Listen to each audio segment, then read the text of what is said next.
अभी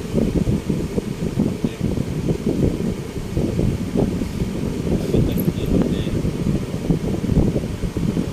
गुरुवर्तनी कथाओं में सुना कि आप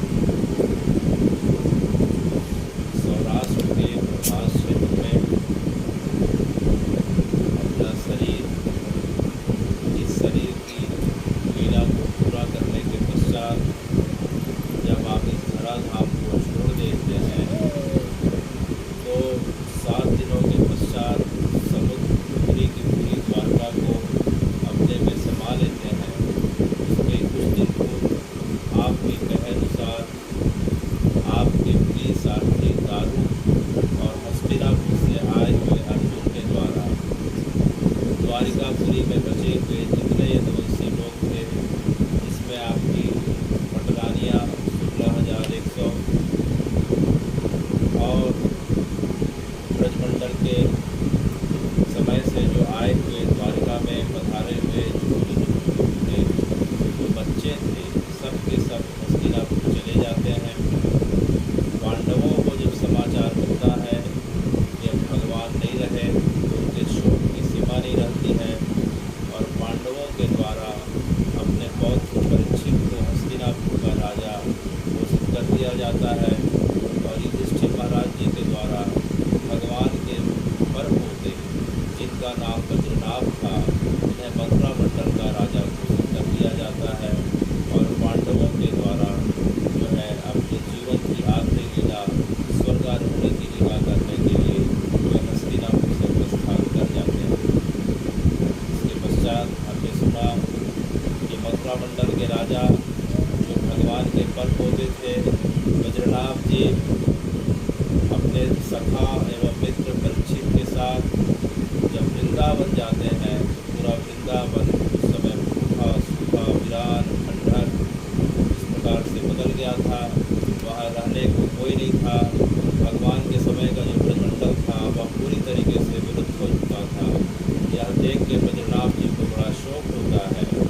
तब वो सांडिल्य ऋषि की कृपा पाके एक एक जगहों को जो भगवान की लीला स्थली थी उनका पुनः खोज करते हैं और उन जगहों पे भगवान के द्वारा जो लीला हुई थी उन जगहों को पुनर्निर्माण करके पुनर्स्थापित करते हैं। बद्रीनाथ जी के द्वारा यूँ तो सैकड़ों विग्रहों की स्थापना की गई ब्रजमंडल में, लेकिन उसमें से प्रमुख 8 विग्रह बताए जाते हैं, जिसमें 4 देव हैं, 2 नाथ हैं और 2 विपाल। इस प्रकार से ब्रजमंडल पूरा इस प्रकार से हरा भरा हो गया। 4000 वर्षों तक ब्रजमंडल आबाद गति से चलता रहा, लेकिन आज से 900 वर्ष पूर्व आक्रांताओं का जब भारतवर्ष में आक्रमण हुआ तो आक्रमण के भय से मंदिर तो टूट जाएंगे, लेकिन बद्रीनाथ जी के द्वारा प्रमाणित विग्रह जो हैं, जो साक्षात भगवान के स्वरूप माने जाते हैं, उनका निर्माण इस कलयुग में दोबारा नहीं हो पाएगा। यह सोच के मंदिरों के पुजारियों के द्वारा, गोस्वामियों के द्वारा भगवान के विग्रह को सरोवरों के अंदर, कुएं के अंदर, गुफा कंदराओं में इस प्रकार से छिपा दिया जाता है और करीब करीब 300-400 वर्षों के पश्चात फिर से जब अनुकूल स्थिति बनती है तो उन विग्रहों को फिर से स्थापित कर दिया जाता है। लेकिन 1693 में आक्रांताओं का पुनः आक्रमण होता है और उसके कारण जो है 8 विग्रहों में से 3 विग्रह जो है राजस्थान चले जाते हैं।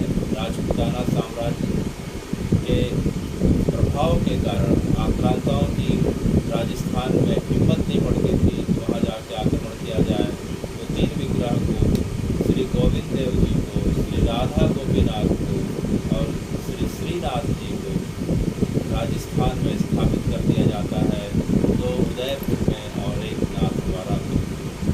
और एक विग्रह साक्षी गोपाल जी वह अपने भक्त के वचनों से बंधे होने के कारण वह वहाँ से पैदल पैदल चलते हुए जगन्नाथपुरी चले जाते हैं।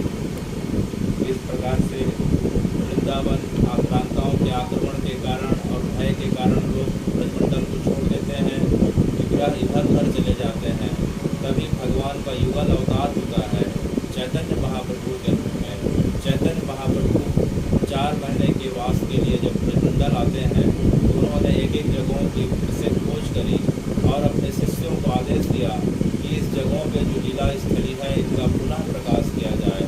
तो उन शिष्यों के द्वारा अपने गुरु के बताए निर्देशों के अनुसार एक एक लीला स्थली का पुनः उद्धार किया गया। वो 6 शिष्यों में जो है रूप गोस्वामी, सनातन गोस्वामी, जीव गोस्वामी, रघुनाथ दास भट्ट और श्री गोपाल कृष्ण भट्ट हैं। इन 6 गोस्वामियों के द्वारा जिन्होंने जीवन पर्यंत ब्रजमंडल में रह के भगवान की सेवा करी, लीला स्थलों का पुनः प्रकाश किया, भगवान के नाम का प्रचार किया और अनेकों ग्रंथों की रचना करी। तब से लेके आज तक जो वृंदावन का स्वरूप हमें दिखाई पड़ता है, जो ब्रजमंडल का स्वरूप दिखाई पड़ता है, वह सिर्फ और सिर्फ इन 6 गोस्वामियों की तपस्या और त्याग का जो है प्रतिफल है। जिसके कारण आज हम जो है कथा सुन पा रहे हैं और ब्रजमंडल का दर्शन कर पा रहे हैं। तो हमने जो पिछले बार की अभी तक की कथा में सुना था कि भगवान का जब कुरुक्षेत्र में आना होता है तो इधर ब्रजमंडल से भी उनके माता पिता नंद बाबा यशोदा का कुरुक्षेत्र में जाना होता है और उनके साथ भगवान के अष्ट सखा पूरे गोपियों का भी जाना होता है। तो उनकी भगवान के साथ हमने मिलन की कथा सुनी और कथा के विस्तार में पिछले बार हमने सुना कि जो नंदगांव में भगवान का अनन्य सखा हुआ करता था जिसका नाम सुंदर था, वह अविचल गोप का पुत्र था। तो सुंदर का विवाह बगल गांव से जो है माधवी नाम की कन्या के साथ हुआ और माधवी नाम की कन्या को जब गौना करा के वह जब नंदगांव लेके आया तो जब भगवान उसे देखना चाहते थे तो माधवी ने उसे अपना चेहरा ने दिखाया और मुँह को इधर करके बैठ गई। तो भगवान ने उससे कहा इसके पश्चात तो अगर मुझे बार बार भी कहेगी तो अब मैं तुझे जो है अपना मुख नहीं दिखाऊंगा। तो हमने पिछले बार की कथा में सुना था कि माधवी की सास और पति जो सुंदर है केवल और केवल भगवान के नाम का स्मरण और उनकी लीलाओं का ही बखान करते रहते थे, लेकिन अपने माँ के निर्देशानुसार उसे भगवान का नाम सुनना पसंद नहीं था, भगवान की लीलाओं में उसे कोई रुचि नहीं होती थी। तो इस प्रकार से हमने कल सुना कि भगवान एक बार जब सुंदर गोप के घर के सामने से गुजर रहे थे तो सुंदर की माँ ने माधवी को कहा कि माधवी थाल सजा ले, थाल में दिया रख लेना, लाई बतासा रख लेना, रंग अबीर गुलाल रख लेना, वैजंती फूलों की माला कनेर फूल का इस प्रकार से रख लेना और माखन मिश्री रख लेना। क्यों माँ, तो आज इधर से आज नंदलाल गुजरने वाले हैं और इधर से अगर सामने से अगर जाते हैं तो मैं इतने वर्षों से प्रतीक्षा कर रही थी कि काश एक बार जो है हमारे घर के गली के सामने से गुजरते, तो आज गुजरेंगे तो आज जी भर के मैं उनका दर्शन करूँगी और उनका इस प्रकार से भोग लगाऊंगी, आरती करूँगी और उनके चरणों की रच पाऊँगी। तो माधवी ने थाली को सजा दी और जैसे ही भगवान के गायों के फूलों से उनके गुबार को देखा, उसके पश्चात गाय की घंटी की आवाज़ सुनाई दी और उसके पश्चात जैसे उसे बांसुरी की आवाज़ सुनाई देती है वह अपने कमरे में बहाना करके मुझे चक्कर आ रहा, तबीयत ठीक नहीं है करके कमरे के अंदर जाके लेट जाती। इसके पश्चात भगवान जब अपने बड़े भाई बलराम जी के बाएं हाथ से कंधे में हाथ रख के बांसुरी बजाते हुए जब वहाँ से गुजरते हैं तो सुंदर की माँ और गली में रहने वाले जितने भी गोप कन्याएँ और महिलाएँ थीं सब भगवान का स्वागत सत्कार करती हैं, उनके मुँह को मीठा करती हैं, गले में फूलों की माला पहनाती हैं और उनके चरणों के रच को अपने माथे से लगाती हैं। यह देख कर माधवी को बड़ा डूटा लगता है। उस दिन तो कुछ बोलती नहीं है लेकिन उसके मन में जो है यह उत्सुकता आने लगती है कि आखिर मेरी माँ जो है भगवान जिसे कहते हैं और सुंदर अर्थात मेरी सास जिसे भगवान कहती है, लेकिन मेरी माँ जो है उसे जो है काला जादूगर कहती थी। इस काले जादूगर के पैर में आखिर ऐसा क्या है कि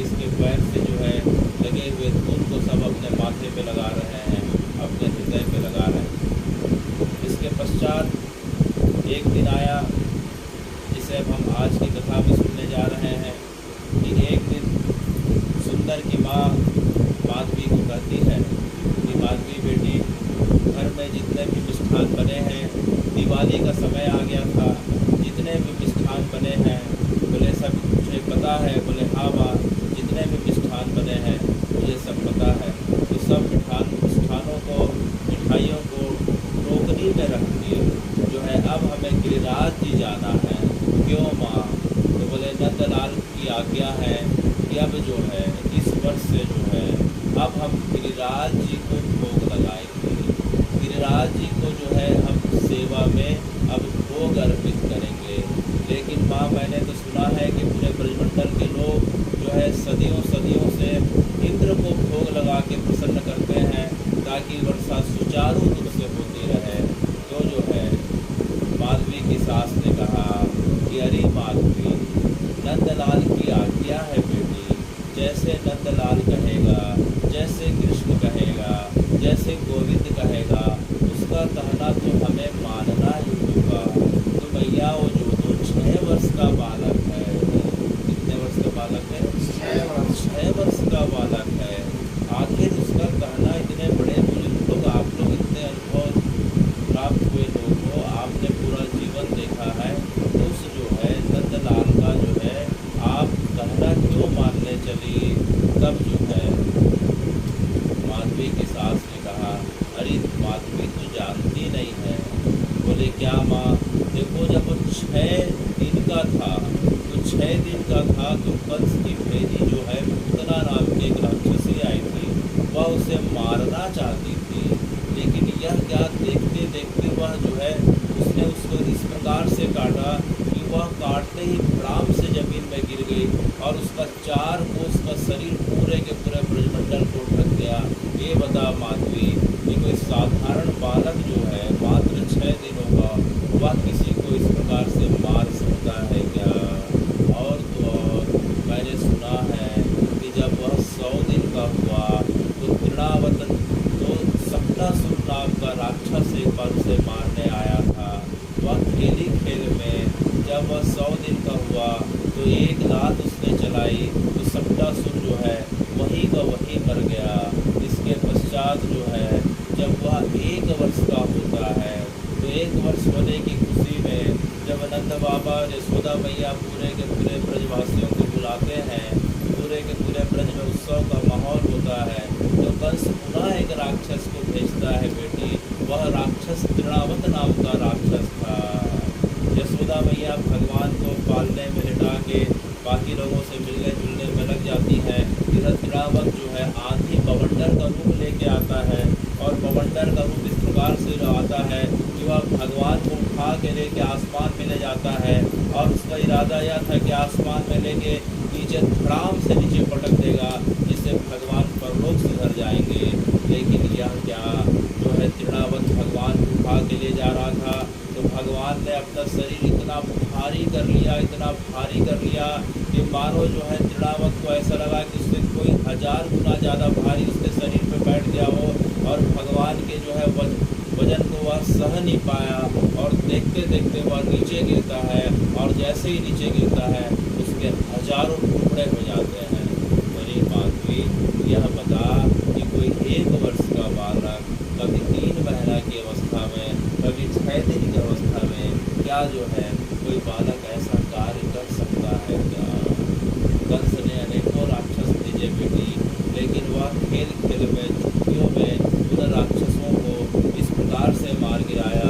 तब से लेके अब तक जो है हम लोग ऐसा मानते हैं कि वह कोई साधारण बालक नहीं है, वह कोई अवश्य ऐसा बालक है जो देवताओं के कार्यों को पूरा करने के लिए हमारे ब्रज में जन्म लिया है।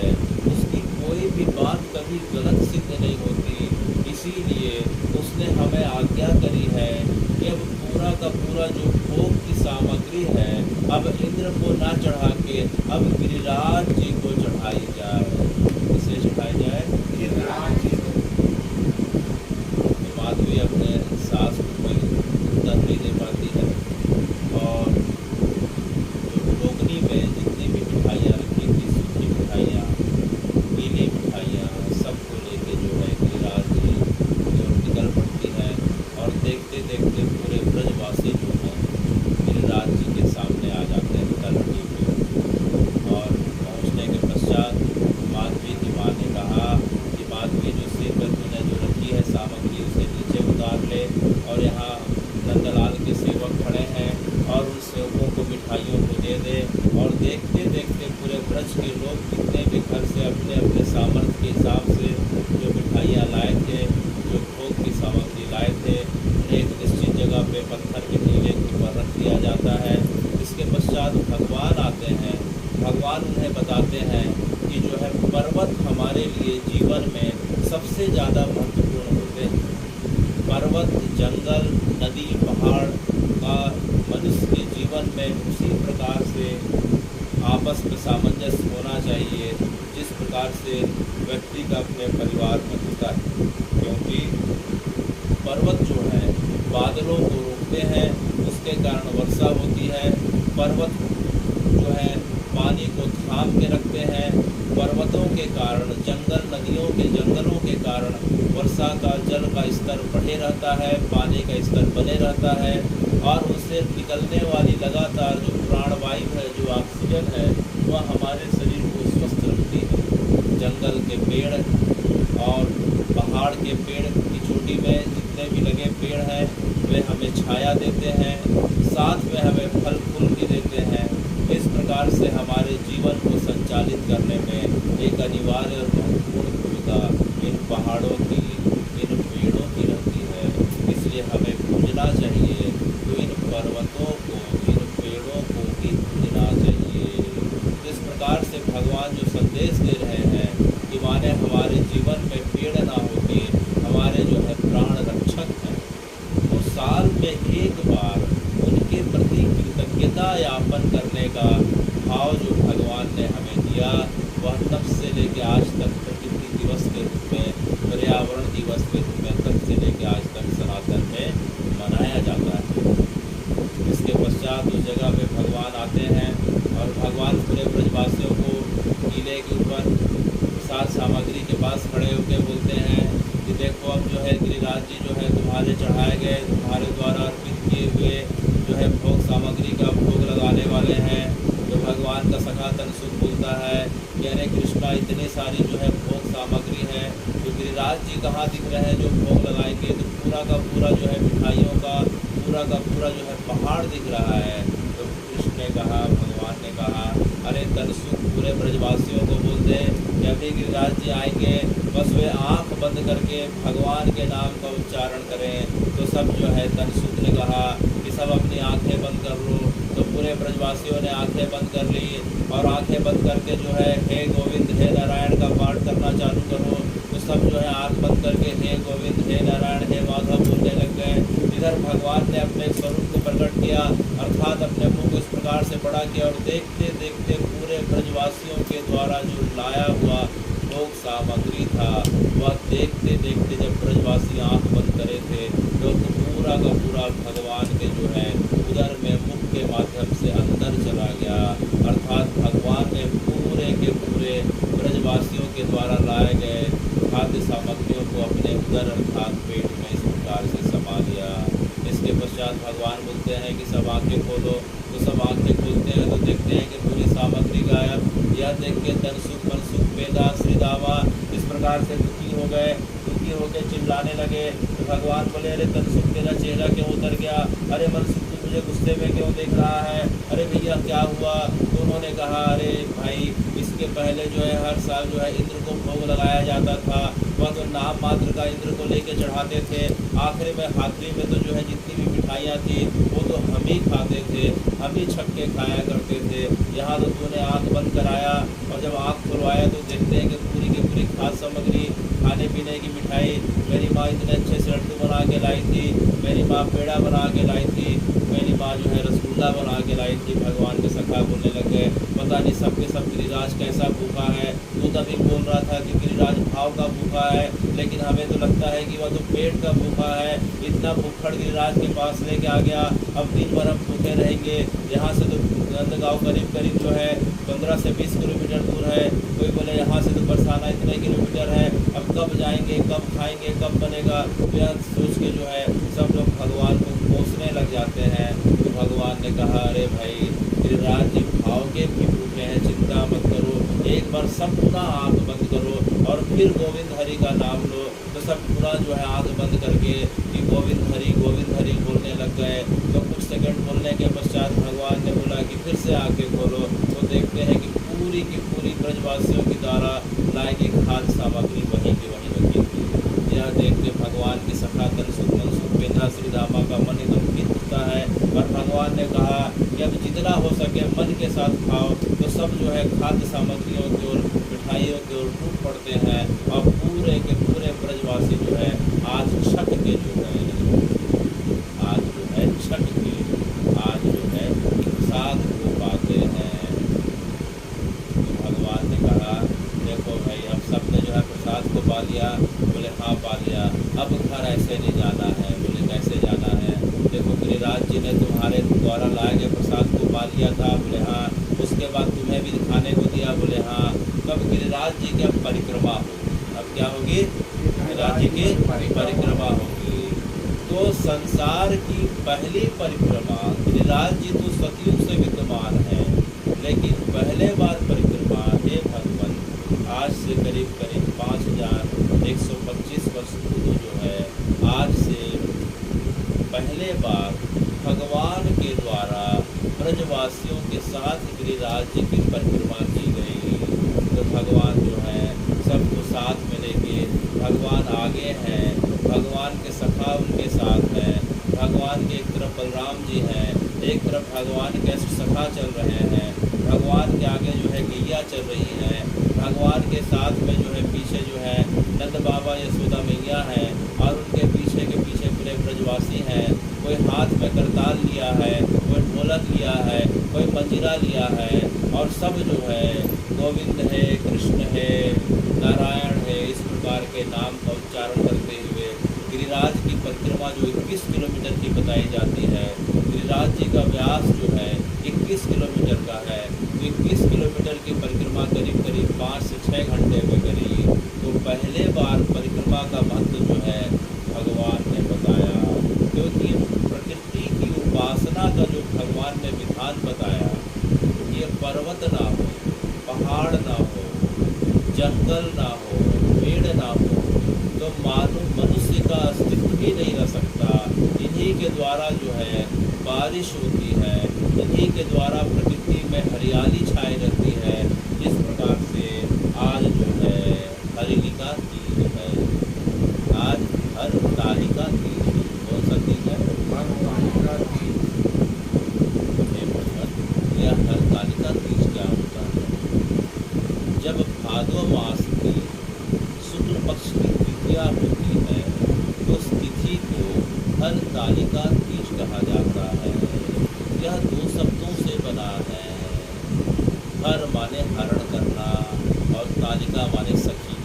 तालिका माने सखी। तो जब पार्वती जी जब हिमवान और उनकी पत्नी मेनका के घर में पुत्री के रूप में जब पधारती है, तो करीब करीब वह 6 वर्ष की हो जाती है। तो उनके विवाह की चिंता उनके माता पिता को सताने लगती है। तो उनके पिता के मन में ख्याल आता है कि पूरे तीनों लोकों में सबसे श्रेष्ठ तो विष्णु जी हैं, नारायण हैं, क्यों ना अपनी पुत्री का विवाह मैं नारायण से कर दूँ। तो यह नारायण के पास वह खबर कर देते हैं कि मैं अपनी पुत्री का विवाह आपसे करना चाहता हूँ। लेकिन जो है पार्वती जो पिछले जन्म की सती थी, उनके मन में केवल और केवल जो है महादेव को पाने की इच्छा होती है। जब उन्हें यह पता चलता है कि मेरे पिताजी ने श्री हरि को अर्थात विष्णु जी को खबर कर दिया, तो यह देख के बड़ी दुखी हो जाती है। तब उनकी जो सखी रहती है, पार्वती जी की सखी रहती है, यह बात जो है पार्वती जी के मन की बात उनकी माता को मेनका को बताती हैं। और जो है मेनका यह सुन के बड़ी डर जाती है और पुत्री को समझाती है, मेरी बेटी तू किसकी बात कर रही है? ना उसका घर है, ना बार है, ना रहने का ठिकाना, ना खाने पीने का ठिकाना। वह तो कपड़ा वस्त्र भी नहीं पहनता, वह तो चीते की राख लपेटे रहता है। मैंने सुना है कि उसके गले में जो है सोने के हार के बजाय जो है सांपों का हार है, और वह तो नहाता भी नहीं है। मैंने सुना उसकी जटा जूट ऐसी है कि पूरा का पूरा पहाड़ के समान जटा जो धारण करके रहता है, और उसमें जो है सांप अपना बिल बना के, चिड़िया और इस प्रकार से पक्षियाँ बिल बना के रहते हैं। वह हाथ में डमरू लेके घूमता है, कभी जो है इसके हाथ में त्रिशूल दिखाई देता है। तो किस प्रकार की तू बातें कर रही है, कहाँ महादेव, कहाँ शंकर से तू विवाह करना चाहती है? मेरे पिता तेरा विवाह तो जो है श्री हरि से करना चाहते हैं। यह सुन के पार्वती जी को बड़ा दुख होता है। वह प्रण करके बैठी थी कि मेरा विवाह हो तो जो है महादेव से हो। तो जब देखती है कि माता पिता जो है इनकी बातों पर सुना कर रहे हैं, तब जो है उनकी जो सखी रहती है, पार्वती जी की जो सखी रहती है, उन्हें आज के दिन ही घर से भगा के जो है हिमालय के जंगलों में ले जाती है।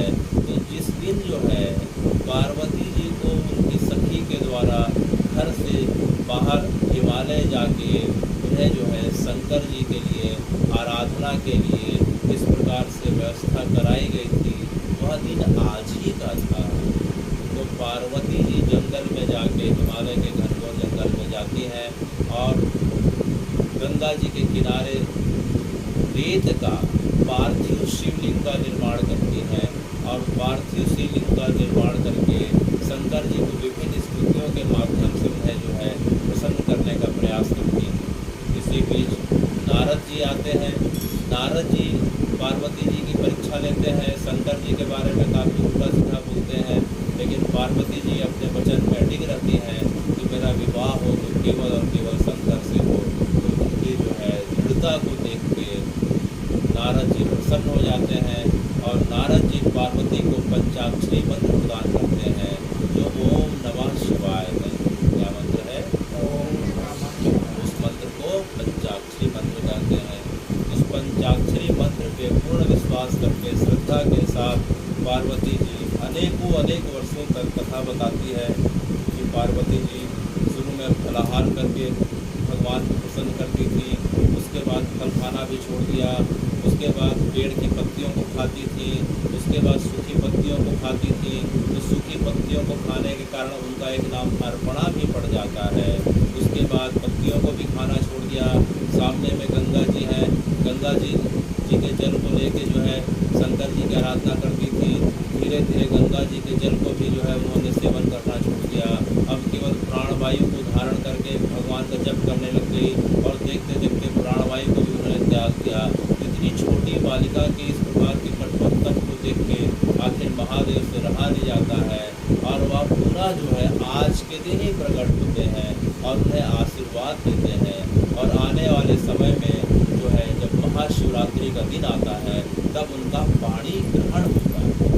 तो आज ही के दिन महादेव के द्वारा दर्शन दिया जाता है, और उनकी जो है मनोकामना को पूर्ण करने का वरदान दिया जाता है।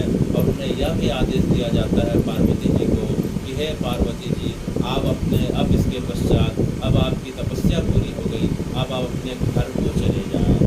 हे भगवान, तब से लेके आज तक यह तिथि जो है सनातन की परंपरा में हर तालिका तीज के नाम से जो है मनाई जाती है। इसमें शंकर जी की आराधना, उनके पार्थिव स्वरूप की आराधना, उनकी पूजा, उनकी सेवा, और इस तीर्थ का, इस त्यौहार का जो सबसे महत्वपूर्ण पार्ट यह माना जाता है कि जो है पार्वती जी जिस प्रकार से निर्जला व्रत रख के, जिसमें पानी भी नहीं पीना हो, रख के धारण करके भगवान शिव को प्रसन्न करी थी, तब से लेके आज तक हमारी परंपरा में जो माताएं हैं, बहनें हैं, जितने भी सभी लोग हैं, वह भगवान को इसी रूप में प्रसन्न करने के लिए निर्जला रह के व्रत करती हैं। और उस व्रत का जो है चाहे सीधे हो, प्रत्यक्ष हो या अप्रत्यक्ष प्रभाव यह रहता है कि साक्षात भगवान शिव की उनके ऊपर कृपा हो जाती है। तो यह परंपरा सनातन काल से चली आ रही है। इसे हर तालिका तीज कहा जाता है। तो इस प्रकार से गिरिराज जी की परिक्रमा भगवान के द्वारा पहले बार की गई, और वह परिक्रमा तब से लेके आज तक, हे भगवान, आपको शरीर छोड़ के गोलोक में गए करीब 5125 वर्ष बीत चुके हैं, लेकिन आपके भक्तों के द्वारा गिरिराज जी की परिक्रमा आज भी की जा रही है, और आज भी की जा रही है। अगर हम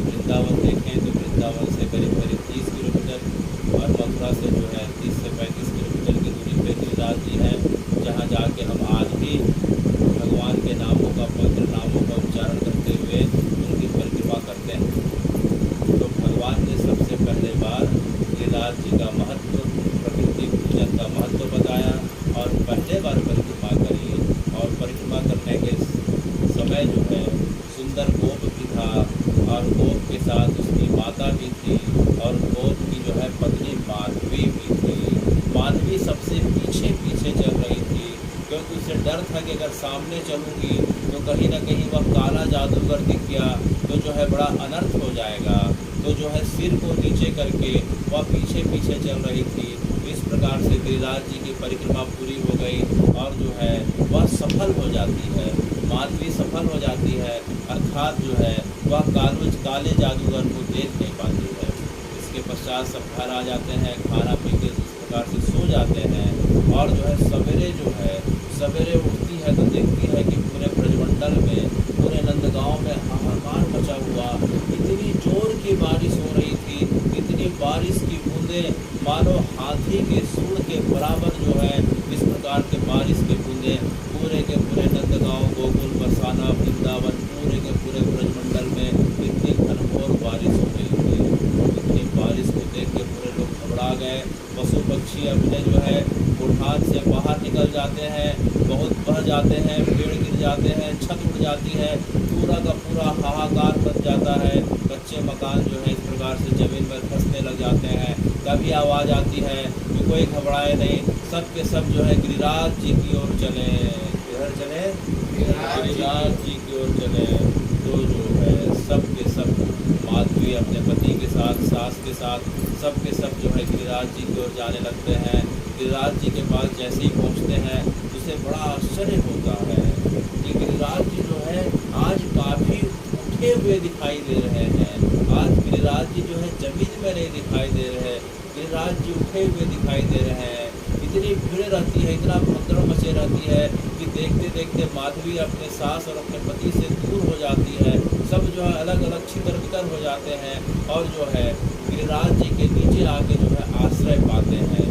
देखते देखते पूरे ब्रजमंडल के लोग गिरिराज जी के नीचे आ जाते हैं। नीचे आके जो है बारिश की बूंदें जो है, बाहर में बारिश होते रहती है लेकिन उनका कुछ बिगड़ता नहीं है। तो उसे कुछ समझ में नहीं आता है कि आज गिरिराज जी इतने उठे कैसे हो गए।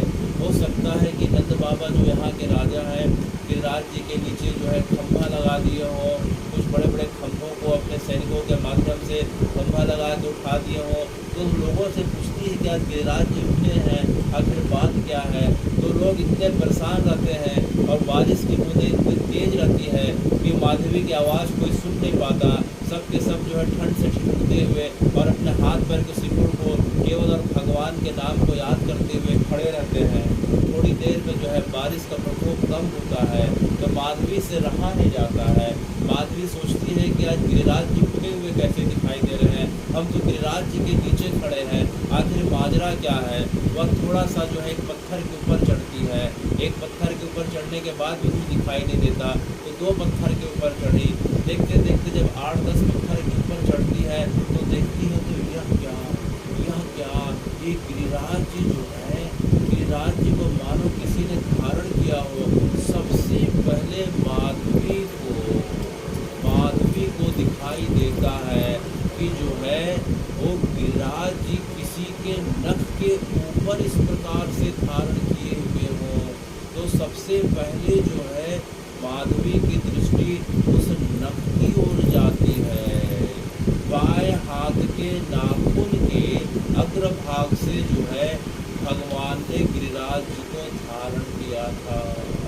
तो जैसे ही नाखून की ओर दृष्टि पड़ी उसे ऐसे लगा कि मानो हजारों चंद्रमा का आज पूर्णिमा हो और हजारों चंद्रमा जो है एक साथ उदित हो गए हों और उस पूर्णिमा की चंद्रमा की जो रोशनी की शोभा है वह जो है उस शोभा के आगे जो है हजारों चंद्रमा की रोशनी की शोभा भी फीकी पड़ रही थी। उस नाखून से इस प्रकार की अद्भुत अलौकिक आनंद देने वाली रोशनी निकल रही थी कि हजारों चंद्रमा की रोशनी उसके आगे फीकी पड़ रही थी। यह देख के माधवी का मन चकराने लगा हे भगवान मैं क्या देख रही हूँ, गिरिराज जो इतने लंबे चौड़े, उसे किसने अपने नाखून से, अच्छा अगर नाखून है तो उसके नीचे भी कुछ होगा, तो नाखून के उसने नीचे अपनी दृष्टि करी तो नाखून के नीचे उसे उंगली दिखाई दी। अरे एक उंगली, दो उंगली, अरे यह तो मध्यमा है, यह तो तर्जनी है, यह तो कनिष्का है, अर्थात little finger, ring finger, middle finger, index finger, अर्थात जो है भगवान की उसे पांचों उंगलियां दिखाई देने लगी और पांचों उंगलियां की एक एक धारी को देख रही है। यह देख के उसका मन धीरे धीरे जो है व्याकुल होने लगा और देखते देखते और उसकी जो नज़र जो है उंगलियों के पश्चात अब हथेली पे पड़ गई और हथेली पे पड़ गई तो यह क्या, हथेली पे केसर कुमकुम चंदन इस प्रकार से लिखा हुआ, इस प्रकार से खुदा हुआ हथेली देखी और हथेली जो है, हथेली की शोभा उसने जीवन में पहली बार देखी। इतनी सुंदर हथेली उसने आज तक नहीं देखी थी और थोड़ा नज़र को उसने पास करके देखा तो हथेली के बीचों बीच जो है दो अक्षरों का नाम लिखा था, एक तरफ रा लिखा था, एक तरफ भा लिखा था।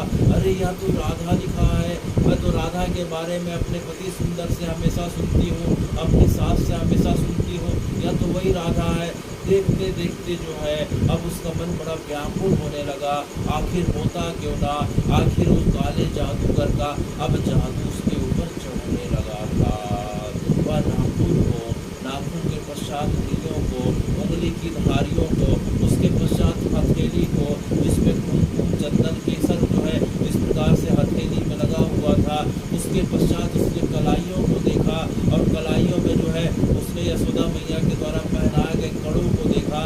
कड़े में जो है इस प्रकार से मोती और इस प्रकार से हीरे जवाहरात से जुड़े हुए कड़े को भगवान जो पहने थे उसकी रोशनी से मानो जो है तीनों लोग जो है जगमगा उठा। तो उस कड़े को देखते ही उसका मन मानो बेहोश होने को वह चकराने लगी। बगल में एक जो खंभा था उसे पकड़ के खड़ी हो गई कि अरे बाप रे, ऐसी रोशनी, ऐसा कड़ा मैंने आज तक नहीं देखा।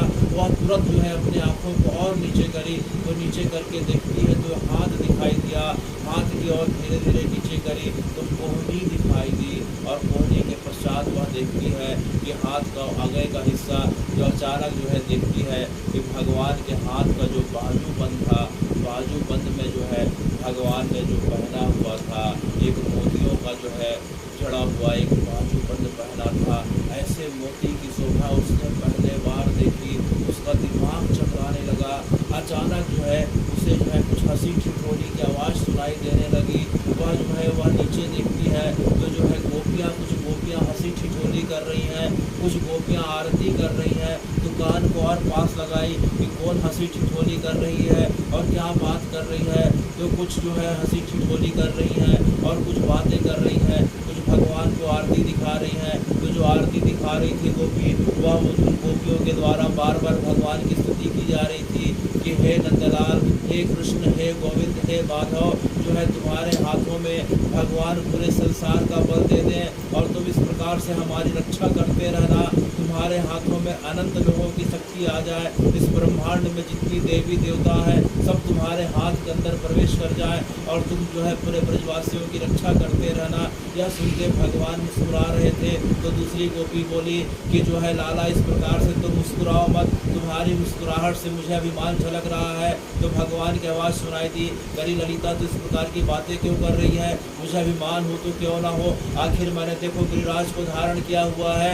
तो जो है विशाखा बोलती है कि अरे आपने धारण कहाँ किया, गिरिराज को धारण तो हमारी श्री जी ने किया है। तो भगवान यह सुन के जो है गुस्सा जाते हैं, अरे किस प्रकार की बातें कर रहे हैं विशाखा। तो चित्रा बोलती है नहीं नहीं विशाखा सही बोल रही है, आपके हाथों में सामर्थ्य कहा है कि आप गिरिराज को धारण करें, गिरिराज को तो हमारी श्री जी ने धारण किया है, आपके हाथों में तो कोई सामर्थ्य नहीं है। यह सुन के भगवान गुस्सा जाते हैं, बोले अभी मैं गिरिराज को नीचे रख दूँ। तो बोले आप भले रख दो लेकिन जो है हमारी श्री जी हमें संभाल लेंगी। तो भगवान से रहा नहीं गया। तो भगवान पूछे कि अरे जो है चित्रा तू बता कि जो है श्री जी ने कैसे धारण किया हुआ है। तो जो है चित्रा ने कहा ये सब मैं बताना जरूरी नहीं समझती, अगर किसी को बताना हो तो बताए। उधर से जो है तुम विद्या आई, बोले कि भगवान ये बताओ कि आप में और राधा जी में कोई अंतर है क्या? बोले अंतर कोई नहीं, दो शरीर एक प्राण है। अच्छा, दो शरीर और एक प्राण है, तो यह बताओ कि आपका शरीर कौन सा है और श्री जी का शरीर कौन सा है? तो भगवान बोलते हैं कि जो है मेरे शरीर का दाहिने हिस्सा वह मेरा है और बायां हिस्सा राधा अर्थात श्री जी का है। अच्छा, बायां हिस्सा अगर श्री जी का है, अगर बायां हिस्सा श्री जी का है तो बायां हाथ किसका हुआ? यह सुन के भगवान चकरा गए, बोले अरे तुम विद्या, बायां हाथ तो श्री जी का हुआ।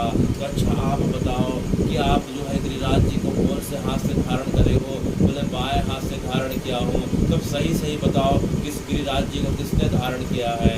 तब भगवान जो है अपने आप को नीचे करके बोले करी तुम विद्या, तेरी बात सही है, गिरिराज जी को श्री जी ने धारण किया है। इस प्रकार की बातें सुन के माधवी का मन बड़ा विचलित होने लगा। मैं किस प्रकार की बातें सुन रही हूँ कि दो शरीर एक प्राण है, या भगवान शरीर उठाए हुए दिख रहा है, लेकिन यह वास्तविक रूप से सही नहीं है, भगवान की माया है। वास्तविक रूप से श्री जी जो है गिरिराज जी को धारण करी है। किस प्रकार की बातें हो रही हैं, मुझे तो कुछ समझ में नहीं आ रहा है। वह जो है खंभे पर अपने सिर को रख गई, उसे बहुत जोर जोर से चक्कर आने लगा। तभी देखते देखते चारों तरफ से जो है जो घनघोर बारिश हो रही थी, बारिश का प्रकोप कम होने लगा। यह देख के भगवान का जो बाल सखा था वह बेंधा, वह अचानक बाहर निकलता है और गिरिराज जी के चोटी के ऊपर चढ़ जाता है और जोर जोर से इंद्र को ललकारने लगता है, अरे इंद्र तेरे में हिम्मत है तो अब तू और बारिश गिरा, अगर एक दिन 2 दिन नहीं 7 दिन नहीं किया तो 7 वर्ष तक पानी गिरा, अब देखते हैं तेरे में कितनी शक्ति है। तो बेंधा के ताव को देख के भगवान के जितने सखा थे वो भी निकल गए, वो इंद्र को ललकारने लगे। यह देख के भगवान की हंसी छूट गई और भगवान की हंसी छूट के पूरे के पूरे ब्रजवासी हंसने लगे। देखो तो देखो आज भगवान की ऐसी कृपा, ये 7 दिन बीतने को है। कितने दिन? 7 दिन और 7 रात बीतने को है। अभी भी जो है भगवान ने कृपा पूर्वक हमें इस प्रकार से थाम के रखा है। बारिश कितनी भी हो, अंदर में कुछ पता नहीं चल रहा है, सब बड़े आराम से खा पी रहे हैं। तो इस प्रकार से एक सखी जो है, एक सखी भगवान के कान के पास जाके बोलती है कि अरे भगवान, सबका सब जो है श्रेय तो आप ही लूटे जा रहे हो, आपके सखा इंद्र को आपके नाम से ललकार रहे हैं। देखो भैया ये गलत बात है, जो है पूरा का पूरा श्रेय जो है हमारी सखी को जाता है। एक आध बार श्री जी को तो सामने करो। या देख के भगवान मुस्कुरा उठे, बोले सामने तो श्री जी बैठी है और हरी ललिता मैंने खुद जो है प्रेरणा देके श्री जी को सामने रखा और श्री जी को जब से देख रहा हूँ तभी से जो है मेरे हाथों में इतना सामर्थ्य आया कि मैं गिरिराज जी को उठा पाया। तो वह कथा इस प्रकार से है कि भगवान जब गिरिराज जी को उठाए तो जो है भगवान का हाथ जो है डगमगाने लगा, थोड़ी देर में भगवान का हाथ थरथराने लगा। यह देख के नंद बाबा और यशोदा मैया घबरा गए। यशोदा मैया अगर सोची कि भगवान के हाथ में अगर ताकत की कमी हो गई तो पूरा का पूरा जो है गिरिराज जी नीचे आ जाएंगे और हम लोग जो है दब के मर जाएंगे। वे दौड़ते हुए सांडल ऋषि के पास गई। सांडल ऋषि भी उस समय वहाँ पहुँच गए थे। उनके चरणों में निवेदन करी कि हे भगवान, आप तो जो है हमारे कुल गुरु हैं, बोले हमारी रक्षा करिए। बोले क्या बात है यशोदा मैया? बोले लाला के हाथ में ताकत कम लग रही है। अच्छा क्या करूँ? तो बोले ऐसा कुछ उपाय करो कि लाला का हाथ जो है मजबूत हो जाए और जो है पूरे के पूरे गिरिराज जी को जब तक बारिश की बूंदें गिरना बंद ना हो तब तक धारण कर ले। अच्छा लाला को क्या हुआ? लाला का हाथ डगमगा रहा है, काँप रहा है, कभी इधर जा रहा, कभी इधर जा रहा, कभी नीचे। हमें समझ में आ रहा है कि थोड़ी देर के बाद लाला का हाथ जो है हटने वाला है और सबके सब कुचल के दब के मर जाएंगे। तो सांडिल से मुस्कुरा उठे, बोले एक उपाय है भैया। बोले क्या? तुम्हें कन्या पूजन करना होगा। क्या पूजन? कन्या पूजन करना होगा।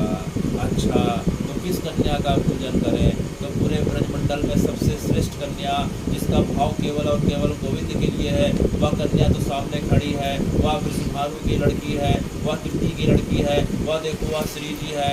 उसे जाओ सिंहासन पे बैठाओ, भगवान के सामने अर्थात कृष्ण के सामने एक सिंहासन लगाओ और सिंहासन में बैठाओ, उसके चरणों को यमुना जी के जल से पखारो, उसका तिलक करो, उसे जो है कुमकुम इस प्रकार से लगाओ, उसके गले में माला का हार पहनाओ, आरती करो, भोग लगाओ और उसके साथ खड़े होकर प्रार्थना करना कि हे श्री जी, तुम जो है हमारे कृष्ण को इस प्रकार का बल देना कि जब तक वारिस की बुद्ध पूरी ना हो तुम हमारी इस प्रकार से रक्षा करते रहना।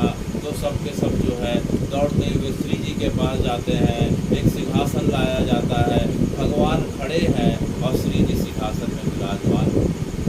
श्री जी के चरणों को धोया गया, चरणों का इस प्रकार से चरणों तक पाए, सब लोग चरणों का प्रसाद पाए यमुना जी के जल से धोए हुए। उसके पश्चात श्री जी को जो है कुमकुम टीका बिंदी लगाई गई, आरती करी गई और इस प्रकार से चुनरी उठाई गई और उन्हें इस प्रकार से भोग लगाया गया और सब श्री जी की स्तुति कर रहे हैं। और जैसे श्री जी ने एक बार अपनी आंखें उठा के सामने देखी, जो हाथ जगमगा रहा था अब स्थिर हो जाता है और उस हाथों में इतना ताकत आ गया, इतना बल आ गया कि वह 7 दिन 7 रात तक जो है पूरे के पूरे ब्रजवासियों की रक्षा कर पाने में समर्थ था।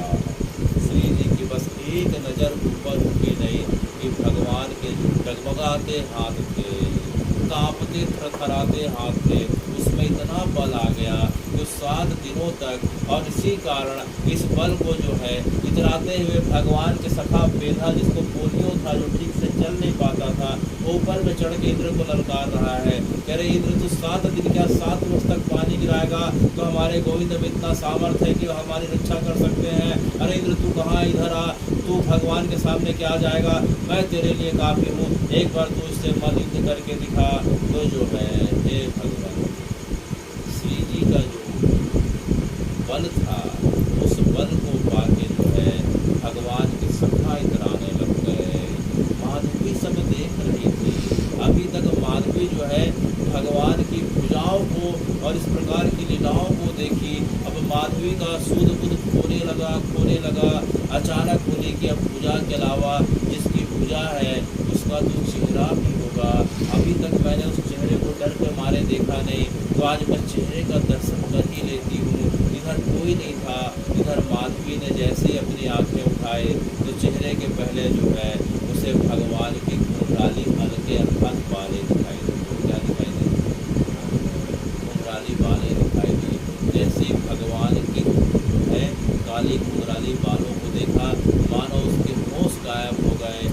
ये आसमान में जो काले बादल जो है उसकी खूबसूरती क्या होगी भगवान के जो है घुंघराले बालों के सामने। इस प्रकार से घुंघराले बालों को देखते देखते उसने अपने आँखों को थोड़ा सा और नीचे किया, उसे दिखा कि एक जो है मोर पहने हुए हैं और मोर की शोभा देखते इस प्रकार से बन रही थी। और थोड़ा सा अपनी आँखों को नीचे किया तो भगवान का मस्तक दिखाई दिया। मस्तक में केसर चंदन लगा हुआ था और भगवान के मस्तक में वन पत्रों से अर्थात जो है जंगल के पत्तों से उनके सखाओं ने इस प्रकार से मस्तक को ढांक के रखा था। और थोड़ा सा और नीचे देखी तो भगवान की भौहें दिखाई दी और भगवान की जो है भौहों के अलावा जैसे ही उसने देखा कि भगवान की पलक दिखाई दी और पलक के पश्चात जैसे ही उसकी आँख भगवान को देखी, क्योंकि उसकी माँ ने कहा था कि जो है सब कुछ मिल जाए लेकिन अपनी आँखों को उसकी आँख से मत मिलाना। तो जैसे ही माधवी की आँख भगवान के आँख से एक बार मिली तो उसका मानो जो है आज वह शरीर नहीं रहा। शरीर के अंदर इस प्रकार से बिजली कौंधी कि अब उसका शरीर जो कई जन्मों के संताप के कारण, पाप के कारण जो अभी तक भगवान से और उसके नामों से दूर था, एक बार उसकी जो है आंखें भगवान की आंखों को देख ली तो मानो जो है वह बिजली कौंध उठी और अब वह पूरी तरीके से समर्पित हो जाती है। उसके अंग अंग में रोमांच उठने लगा, उसकी रोम खड़े हो गए, इस प्रकार से शरीर कांपने लगा। जिह्वा इस प्रकार से जो है जिह्वा से इस प्रकार से लड़खड़ाती हुई आवाज़ निकलने लगी। आवाज़ निकल के हे कृष्ण कृष्ण हे, इस प्रकार से वह खुद अपने आप उच्चारण करने लग गई और आंखों के पश्चात जैसे ही उसने जो है आंखों को और नीचे किया, भगवान का चंद्रमा के समान इस प्रकार से जो है सौंदर्य युक्त चेहरा दिखाई पड़ा। सबसे पहले भगवान की नासिका दिखाई दी, उसके पश्चात भगवान की कपोल अर्थात गाल, चिबुक अर्थात ठुड्डी दिखाई दी, उसके पश्चात भगवान की संग के समान ग्रीवा यहाँ तक देख पाई। इसके आगे उसको देखने का सामर्थ्य नहीं, उसे जोर से चक्कर आया, वह खंभे को पकड़ के धीरे धीरे नीचे बैठ गई। उसे समझ में नहीं आया, कितने दिनों के पश्चात जो है मेरी माँ ने मुझे आखिर बता क्या दिया था, इतना स्वरूप का सौंदर्य, इतना अद्भुत जो है ऐसा मैंने आज तक सौंदर्य नहीं देखा। अब तो उसका मन केवल और केवल उसी में, केवल मैं बाकी और देखूं। तो तब तक क्या था कि बाकी लोग भगवान को घेर के खड़े हो गए और बताने लग गए कि हे गोविंद 7 दिन बीत गए, अब कई घंटों से बरसात रुक गई, अब तुम अपने हाथों को थोड़ा विश्राम दो। तो अब चाह के भी देखती थी तो भगवान की तरफ देख नहीं पाती थी। चारों तरफ से भगवान की जय जयकार हो रही, भगवान को लोग इस प्रकार से स्तुति कर रहे हैं। अब जो है माधवी देखना भी चाहती थी तो भगवान को देख नहीं पा रही थी। देखते देखते जो है भगवान ने कहा कि अब सबके सब जो है अब गिरिराज जी से बाहर निकल जाएं और अपने अपने घरों की ओर चल पड़े। अब ब्रजमंडल सुरक्षित है, अब इंद्र जो है हमारा कुछ नहीं करेगा। भगवान के आदेश को सुन के धीरे धीरे सब लोग जो है गिरिराज जी की तलहटी से नीचे निकल के वो बाहर जाने लगे। सब लोग जाने लगे, लेकिन जो है माधवी खंभे को पकड़ के बैठी हुई थी। जब सब चले गए तो भगवान जो है अपने हाथ को ऊपर करके रखे हैं और यह देख रहे हैं यहाँ कोई बाकी तो नहीं है, सब चले जाएंगे तो जो है मैं गिरिराज जी को नीचे कर दूँगा। तो जो है सब चले गए तो माधवी ने देखा कि अब तो सब चले गए।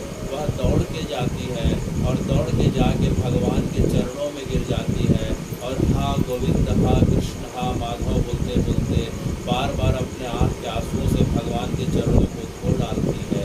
लेकिन भगवान उसकी तरफ देखते नहीं हैं, भगवान उसकी तरफ देखते नहीं। भगवान की बहुत स्तुति करी, हे गोविंद, हे माधव, मेरे ऊपर कृपा करो, मेरे ऊपर कृपा करो। तो भगवान अपनी नज़रों को फेर लेते हैं, आखिर उससे रहा नहीं जाता। हे भगवान, मैंने तो सुना है पूतना आपको मारने आई थी, आपने उसका उद्धार कर दिया, तृणावत का उद्धार किया। आपने जिसका उद्धार किया वह साक्षात गोलोक का इस प्रकार से उसे वास मिल जाता है। मैंने आखिर ऐसा क्या किया, आप मेरी तरफ देख क्यों नहीं रहे। तो एक जोर से आकाशवाणी हुई, भगवान के स्वरूप से आवाज़ निकली, तेरी माधवी, जब मैं पहले दिन खुद तुझे देखने के लिए, जब मैं रथ के ऊपर चढ़ के बार बार तुझसे निवेदन कर रहा था एक बार अपना चेहरा दिखा दे, तब उस समय तूने मना कर दिया था। तब मैंने यह कहा था कि तू सिर पटक लेगी, फिर भी मैं तेरी तरफ नहीं देखूँगा। तो हे भगवान, आप तो बड़े कृपालु हो, आप तो करुणा सिंधु हो, आप तो करुणा सागर हो, आप तो दया के सागर हो। एक बार तो कृपा करो, एक बार तो मेरी ओर देख लो। तो भगवान ने कहा कि हे माधवी, इस जन्म में मेरी कृपा इस प्रकार से नहीं हो पाएगी। तो हे भगवान, अगर आपकी कृपा नहीं हो सकती तो मैं अभी जो है यमुना जी में जाके अपने शरीर को त्याग देती हूँ। तो बोले नहीं, अभी तुम्हें अपने शरीर को धारण करना होगा माधवी। आने वाले समय में जब द्वापर का युग पूरा हो जाएगा, जब कलयुग प्रारंभ हो जाएगा, तो कलयुग के प्रारंभ में तुम्हारा जन्म जो है राजस्थान में राजपूताना परिवार में राठौर वंश में होगा, मेड़ता नाम की जगह पे होगा। तुम राज परिवार में राजकन्या बन के जन्म लोगी और उस समय मेरी कृपा तुम्हारे ऊपर होगी। तब तक तुम्हें इंतजार करना होगा। अब तुम परेशान मत हो, अब तुम वापस अपने घर को चले जाओ। तब भगवान ने उसकी तरफ नहीं देखा, लेकिन भगवान ने यह आश्वासन दे दिया। उसके पश्चात माधवी अपने घर चले जाती है। भगवान गिरिराज जी को वापस पुनः नीचे रख के पुनः अपने घर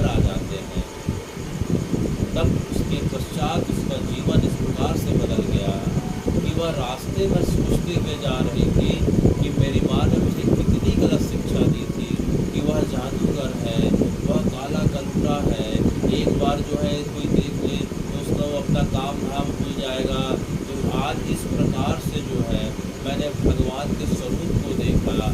मेरी माँ जो है कितना जो है अपने भाग्य से टूटी और छोटी है, उनके बारे में इस प्रकार से गलत धारणा बना के रखी। तो बार बार इस प्रकार से अपनी माँ को कोसते हुए वह आगे बढ़ते जा रही थी। उसके पश्चात उसका एक एक दिन एक एक रात जो कभी भगवान के नाम को सुनते ही कान बंद कर लेती थी, कमरे से भाग जाती थी। अब वह रोज इंतजार करती थी, वह रोज घर के सामने गली से आज भगवान गुजरेंगे तो रोज अपने हाथ में जो है थाली में दिया, माखन, मिश्री, इस प्रकार से जो है फूल माला लेके खड़े रहती थी कि आज गोविंद आएंगे, आज गोविंद आएंगे। लेकिन गोविंद तो आए नहीं। और एक दिन बड़ी बुरी खबर आई। एक दिन जब वह सो के उठती है सवेरे 6 बजे के आसपास, 5-6 बजे की घटना है, अचानक उसे सब तरफ से चित्कार की, रोने की आवाज़ सुनाई देती है। उसे समझ में नहीं आता है।